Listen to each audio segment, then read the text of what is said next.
Good morning students, this is second video lecture of chapter 2. In first lecture we covered basics of flower, structure of stamen, microsporangium, microspore formation in microsporangium and structure of microspore or pollen grain.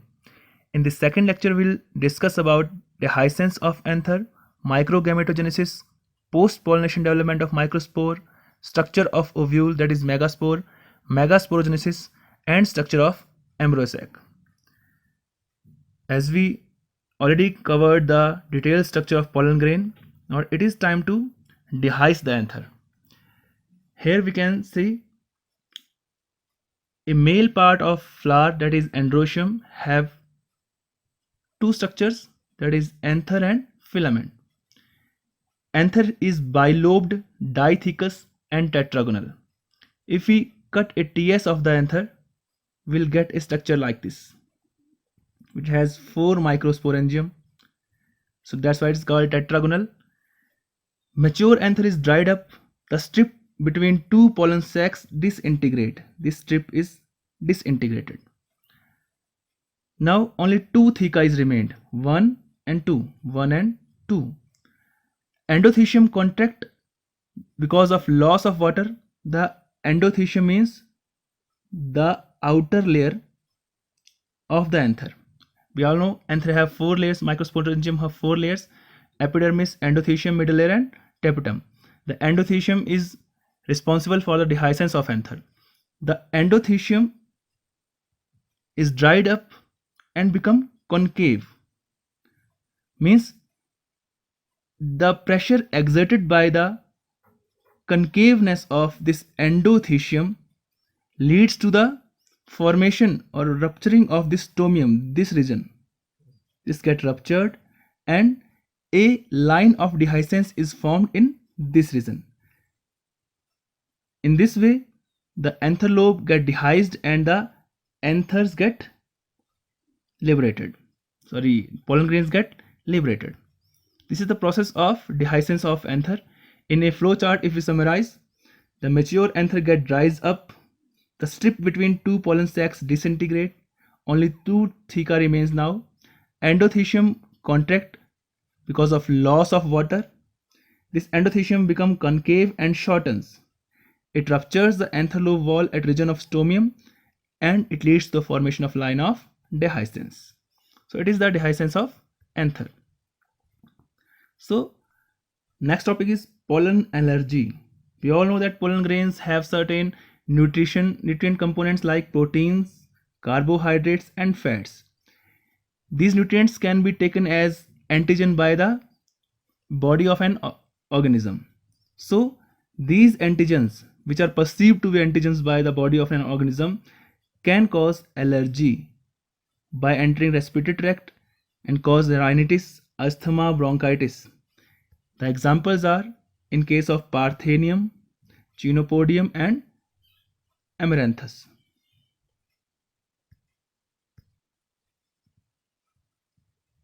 Now let's discuss about microgametogenesis. Microgametogenesis, as the name suggests, is the formation of gametes inside microspore. Microspore means pollen grain. Here in the diagram you can see that it is a released microspore. Here it is shown 3 germ pores. That's why it is tricolpate, means it is of a dicot. There is a formation of vacuole, a large vacuole inside microspore, which push the nucleus towards one side of a wall. The nucleus divides asymmetrically to form 2 cells, 2 unequal cells. One, the small, is generative cell and the large one is vegetative cell. This is generative, smaller one, and this large one is vegetative cell. Now this generative cell, the smaller one, divides mitotically to form 2 male gametes or 2 sperm cells. In this way, a microspore give birth to 2 male gametes.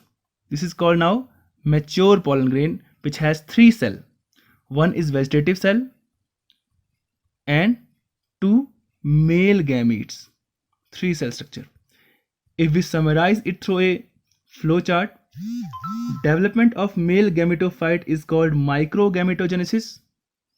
The young pollen grain has dense cytoplasm and nucleus in center. The young pollen grain grow in size because of inflow of nutrients from tapetum.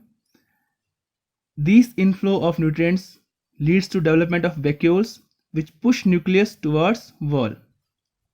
This is young pollen grain. When inflow of nutrients occur, it leads to formation of a large vacuole which push this nucleus to one side of wall. This is nucleus, this is vacuole.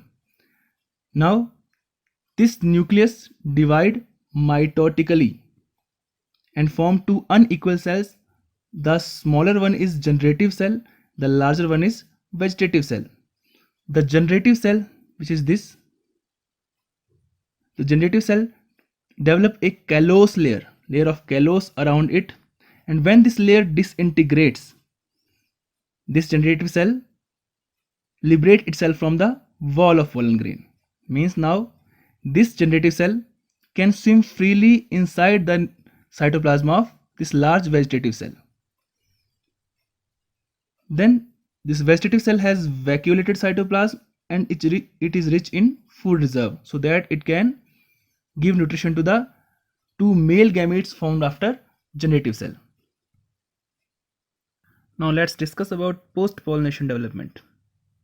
When the mature pollen grains with 2 cells or 3 cells reaches stigma, means if this is stigma, style ovary, the pollen grain reaches here to the stigma, it absorbs water and nutrients from stigmatic secretions. Now, as this absorbs secretions and nutrients, the vegetative cell, which is say here, the large vegetative cell, it starts absorbing nutrients and enlarges. This vegetative cell comes out of the pollen grain from one of the germ pores, forming a pollen tube. This pollen tube starts growing. It secretes hydrolytic enzymes so that it can disintegrate the tissues of the style and can grow continuously towards the ovary. It also absorbs nutrients for its growth. This pollen tube, if we enlarges a pollen tube like this, if this is a pollen tube of a pollen grain, this pollen tube have 3 zones. The one is growth zone in the starting, which absorbs nutrients and secrete hydrolytic enzymes for the growth of pollen tube. Second is nuclear zone, the zone which have nucleuses, one of vegetative cell and 2 male gametes. This is called nuclear zone. And third is vacuolation zone, this area which has vacuolated cytoplasm which divides or separates the active cytoplasm. This is active cytoplasm here which help in growth, and the inactive cytoplasm which do not help in growth. So the pollen tube grows continuously and has three zones. First is growth zone, nuclear zone and vacuolation zone. If we summarize it from flowchart, vegetative cell enlarges when the pollen grain absorbs nutrition from the stigmatic secretions. The vegetative cell, which is large, come out of germ pore forming a pollen tube. It has 3 zones: growth zone, nuclear zone and vacuolation zone. MEC said that in 1924 that is pollen tube is covered by antine of the pollen grain. The pollen tube secrete hydrolytic enzymes and absorb nourishment, and it grows continuously. The generative cell inside the nuclear zone divide to form 2 male gametes which are non-motile and amoeboid in structure, lens-shaped or amoeboid in structure. This is called now mature male gametophyte which has 3 cells, means 1 vegetative cell and 2 male gametes. So it is 3-celled and 3-nucleate structure. This is the development after the pollination. Here in the diagram it is shown that it is a pollen grain which has 3 germ pores, mean it is a pollen grain of dicot. The vegetative cell absorbs nutrients and it forms a pollen tube which has 3 zones: the growth zone, the nuclear zone and a vacuolated zone. This is development after pollination. Now let's discuss about the female part, that is gynoecium or pistil. Pistil has units called carpels. बचपन में हम पढ़ते थे कि pistol और carpel एक ही चीज होती है, लेकिन ऐसा नहीं है. Pistol is called gynoecium and the units of pistil are called known as carpel. If there is only a single carpel present in a flower, the flower is called monocarpellary. As we see, this is a carpel like this which has stigma, style and ovary. It can be called a single carpel. If a flower has only single carpel, it is called monocarpellary. If a flower has more than one carpel, it is called multicarpellary. And a carpel has 3 parts: stigma, style and ovary. In starting we have covered it: stigma, style and ovary. Stigma is the landing platform where the pollen grain lands. It also decides compatibility, means only particular pollen grain can form pollen tube inside a style to reach ovary. Style is the connective link between stigma and ovary, and the ovary is the basal solan part. It is the basal solan part. Now ovary, if it is ovary have certain chambers or cavities called locules, which are covered from inside with placenta, which is a nutritive tissue. Inside locules it has ovules, which are future seeds. Means ovary has certain cavities called locules which are covered from inside with placenta. Placenta is nutritive tissue which provide nutrition to developing ovules. Ovules are inside these locules which form the future seeds. An ovary can have one ovule, as example is wheat and paddy, and more than one ovule in case of papaya, melon, guava, etc. If we see the structure of ovule in detail, this is the structure of a anatropous ovule, means inverted ovule. It has 2 poles, one is chalazal pole and one is micropylar, means a area with a tiny pore. It is called micropylar pole. The ovule is attached to placenta with help of a stalk-like structure called funicle. Funicle is attached to ovule from the point called hilum. This point is called hilum, from where funicle is attached to the ovule. The ovule has outer covering and inner covering called integuments, outer integument and inner integument. Inside to the integuments it has a nutritive tissue called nucellus. Nucellus is a nutritive tissue which give nutrition to the developing embryo sac. This is embryo sac or female gametophyte of the flower. Female gametophyte means which have female gamete or egg. So a ovule, it has placenta. Ovule is attached to placenta through a stalk called funicle. Funicle is attached to the ovule through a point called hilum. Ovule has integuments or coverings. It has nutritive tissue called nucellus, and inside to it female gametophyte called embryo sac. We will see the details of embryo sac in coming lectures. So the ovule is found in phanerogams. Phanerogams means the plants which have covered seeds. They covered seed with fruits. Ovule is attached to placenta through funicle. The point of attachment of funicle and ovule is called hilum.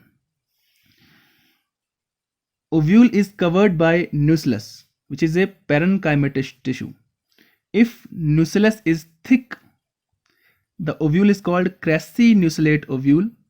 If nucleus is thin, it is called tanninucleate ovule.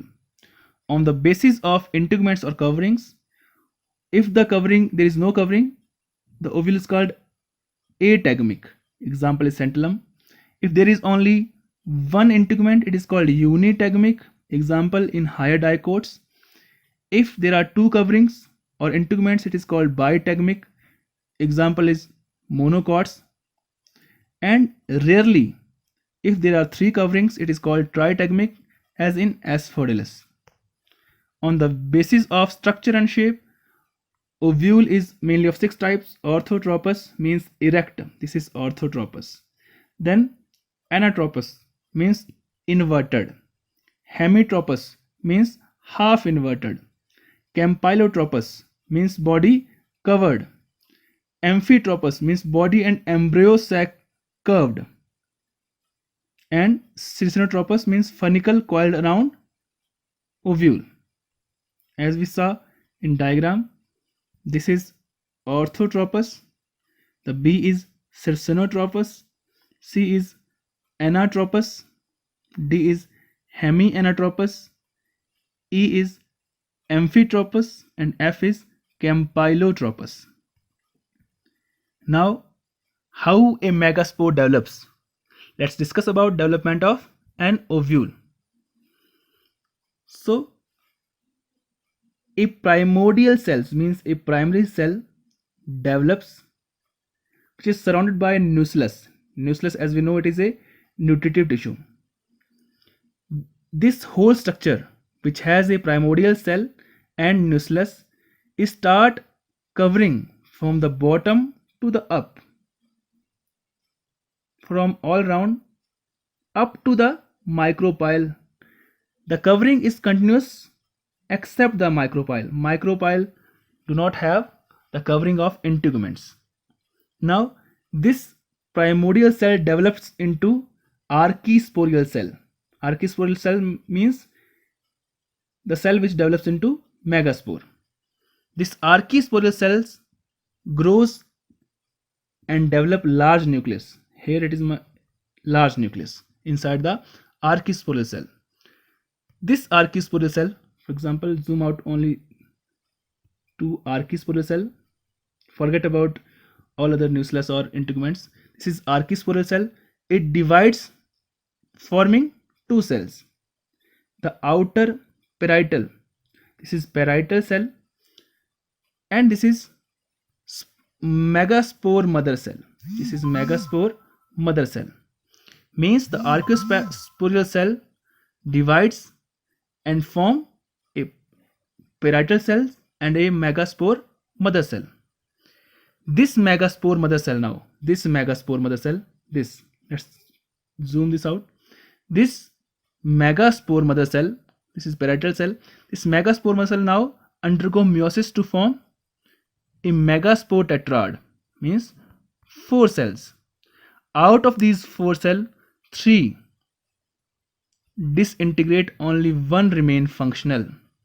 This is called monosporic type of development. Only 1 remain functional. Now, this functional megaspore divides mitotically 3 times. For example, this is megaspore, functional megaspore. Its nucleus divides first meiosis into 2, and these 2 nuclei reaches to the 2 poles of the cell. Now these 2 nuclei undergo another division, forming 4 nuclei.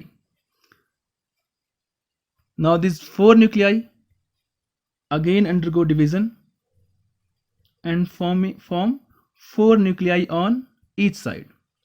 From these 4 nuclei, out of each pole, 1 nuclei come to center. What it means? Means the final structure have 3 nuclei on each pole and 2 nuclei in center. This is 8 nucleate structure. Now out of 8 nuclei, these 3 form 3 antipodal cells. 3 antipodal cell. Out of this pole, 2 nuclei form 2 synergids and 1 egg cell, and these 2 nuclei fuse to form secondary nuclei. We'll see. Let's discuss through a flow chart. The primordial cell forms, which is surrounded by nucleus.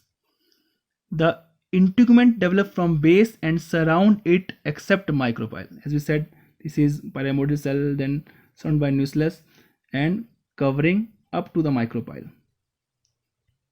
Then a primary archisporal cell develops towards micropyle end, means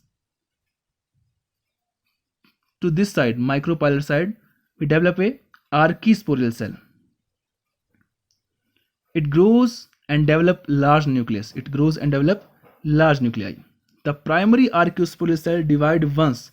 It will divide once to form outer parietal cell. This is parietal cell, and this is megaspore mother cell. Megaspore mother cell. So the archisporal cell divide to form a parietal cell and megaspore mother cell. The megaspore mother cell, this cell,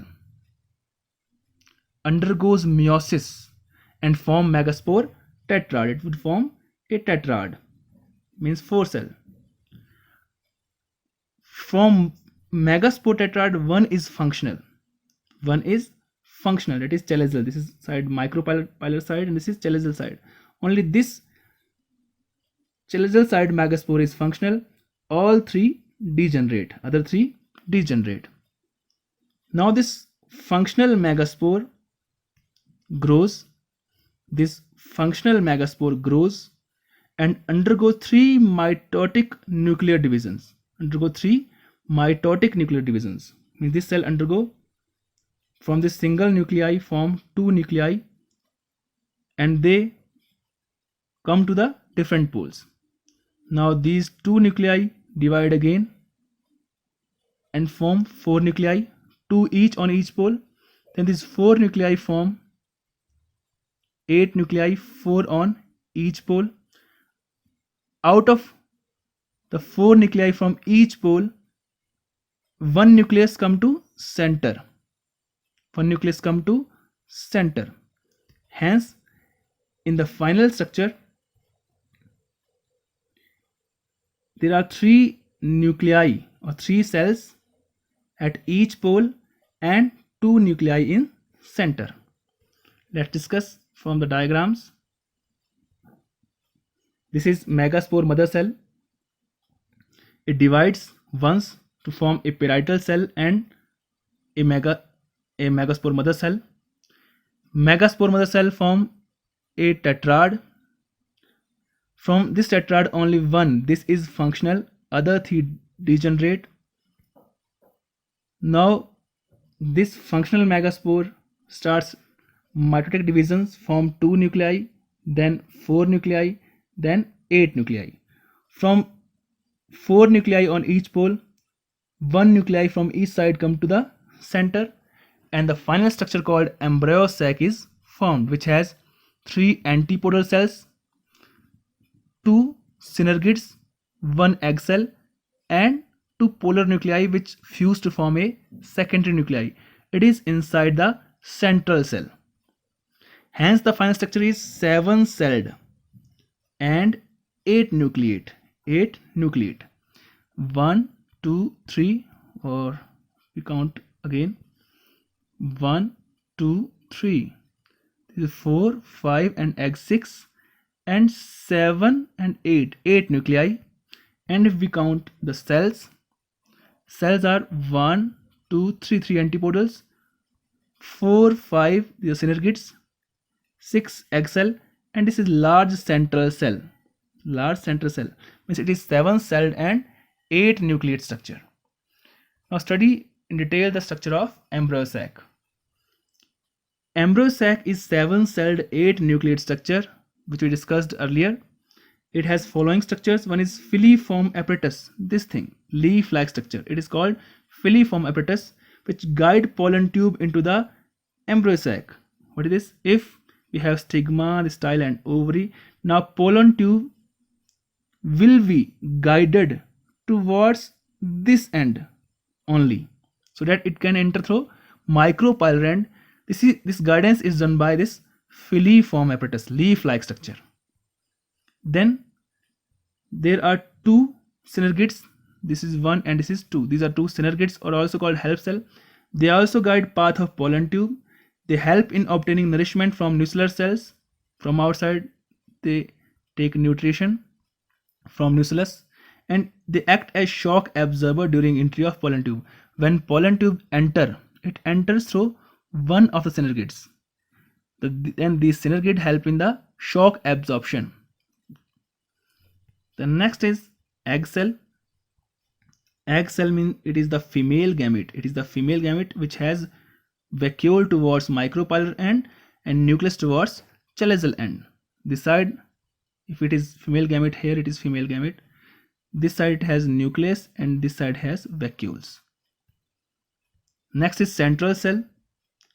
This cell is central cell, which has highly vacuolated cytoplasm, and this central cell is rich in Golgi bodies and reserve food, so that it can give nutrition to the developing zygote, which develops after the fusion of male and female gamete. Then there are polar nuclei. Polar nuclei means these are polar nuclei too, which fuse to form secondary nucleus. Then there are antipodal cells. Antipodal cells are here. Antipodal cells. These are 3 antipodal cells. These are vegetative cell of embryo sac which help in absorption of nutrition from nucleus. So it is the detailed structure of embryo sac.